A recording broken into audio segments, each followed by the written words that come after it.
नमस्कार, आदाब, जय हिंद, सत श्री अकाल। मैं फ़हीम खान। दोस्तों, सबसे पहले मैं आपको ये बताना चाहता हूँ कि जो सरकारी पत्रकार हैं मिस्टर अर्नब गोस्वामी की व्हाट्सएप चैट्स जो हैं वो वायरल हो गई हैं। उन चैट्स में जो जो बातें की गई हैं वो सारी बाहर निकल करके आई हैं। लगभग 1400 पन्नों की ये फाइल है। तो वो क्या क्या बातें हैं, क्योंकि बहुत से लोगों को ये पता चल ही चुका होगा कि व्हाट्सएप पर अर्नब गोस्वामी की जो चैट थी वो पूरी वायरल हो गई है। वायरल में क्या क्या बातें लिखी गई हैं वो पूरा आपको आज विस्तार से बताने वाले हैं, क्योंकि अर्नब गोस्वामी जो सरकारी पत्रकार हैं, जी हां दोस्तों, मैं आरोप लगाता हूं खुला कि अब उनकी इस चैट से यह जाहिर हो गया कि वो पत्रकार नहीं, भारतीय जनता पार्टी के एक प्रवक्ता हैं।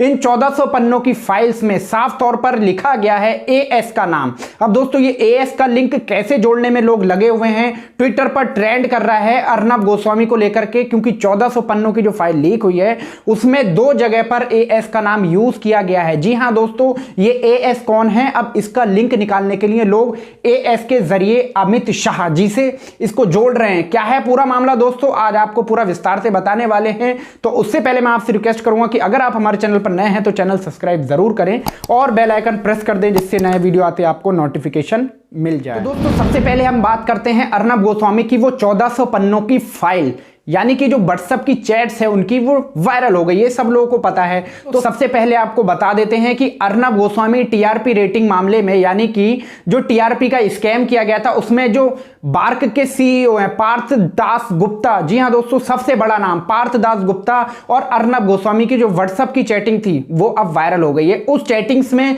अर्नब गोस्वामी पार्थ दास गुप्ता को जो है वो बता रहे हैं कि मेरे अंडर बड़े बड़े पॉलिटिशियन आते हैं, पीएमओ तक मेरी पहुंच है, मैं प्रधानमंत्री तक पहुंच है, और बड़े बड़े राजनेता उनके संपर्क में आते हैं। जी हां दोस्तों, और इसी के साथ ही साथ वो 15 तारीख को अर्नब गोस्वामी अमित शाह जी का इंटरव्यू कर रहे थे। तो इसी बीच वहां पर जो चैटिंग्स आती है, चैटिंग्स में लिखते हैं अर्नब गोस्वामी अर्नब विथ एएस, यानी कि अमित शाह, अर्नब विथ अमित शाह, मतलब वो इंटरव्यू ले रहे थे अमित शाह जी का।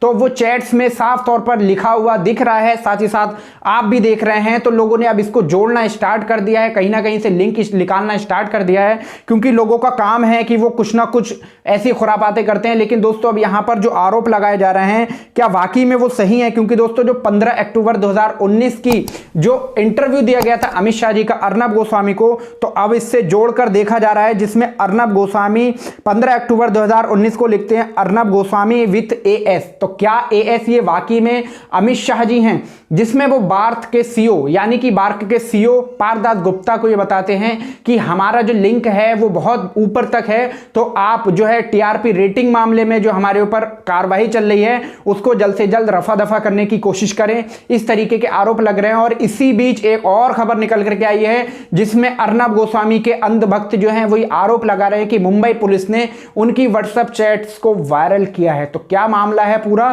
क्योंकि दोस्तों अर्नब गोस्वामी जो नाम है वो अर्नब गोस्वामी भारतीय जनता पार्टी के जो प्रवक्ता हैं उनमें नाम आता है। क्योंकि आपने देखा होगा हमेशा अर्नब गोस्वामी ने ना ही देश से रिलेटेड कोई बात की है, अर्नब गोस्वामी ने हमेशा बात की है तो किसी एक पार्टी विशेष को फायदा पहुंचाने के लिए। जी हां दोस्तों, मैं भारतीय जनता पार्टी की बात कर रहा हूं, क्योंकि हमेशा भारतीय जनता पार्टी का समर्थन करते हुए अर्नब गोस्वामी नजर आए हैं। ये मैं नहीं कह रहा, ये पूरा भारत देश कहता है।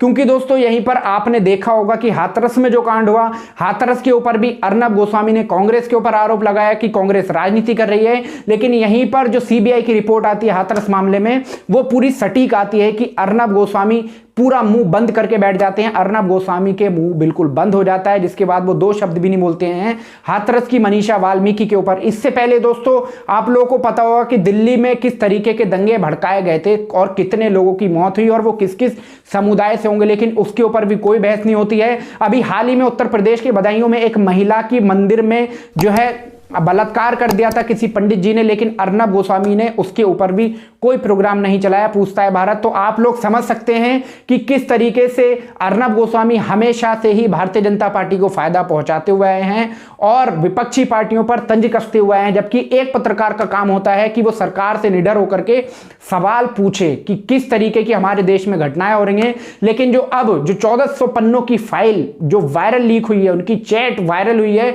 वो अब पूरी तरीके से सोशल मीडिया पे सब लोग तरह तरह के मीम्स बना करके शेयर कर रहे हैं। तो आप लोगों से भी मैं रिक्वेस्ट करूंगा दोस्तों, क्योंकि बहुत सारे जो हमारे फॉलोवर्स हैं वो वीडियो नहीं देख पाते हैं। क्यों? क्योंकि उन तक नोटिफिकेशन नहीं पहुंच पाता है। तो आप लोगों से मैं रिक्वेस्ट करूंगा कि जो हमारे टेलीग्राम का लिंक है वो आपको डिस्क्रिप्शन में मिल जाएगा। डिस्क्रिप्शन में जाकर के आप हमारे टेलीग्राम के चैनल से जरूर जुड़ें, जिससे आपको यूट्यूब से पहले आपको वहां पर लिंक मिल जाएगा। क्योंकि दोस्तों बहुत सारे लोग ऐसे हैं जिन तक ये नोटिफिकेशन नहीं पहुंच पा रहा है। तो आप हमें टेलीग्राम के इस चैनल से जरूर जुड़ें, जिससे आप तक वो खबरें जरूर पहुंचाई जाएंगी जो इस समय पर जमीनी स्तर पर हैं। हमारा काम है देश की सच्चाई आप तक पहुंचाने का, वो हम आगे भी निरंतर पहुंचाते रहेंगे। तो दोस्तों इस सारी खबर को लेकर के आपकी कोई राय हो तो नीचे कमेंट सेक्शन में आप हमें अपनी राय जरूर दें, और ऐसी तमाम अपडेट के लिए हमारे चैनल को सब्सक्राइब करें। मिलते हैं अगली वीडियो में, तब तक के लिए आप अपना ख्याल रखें। धन्यवाद। जय हिंद।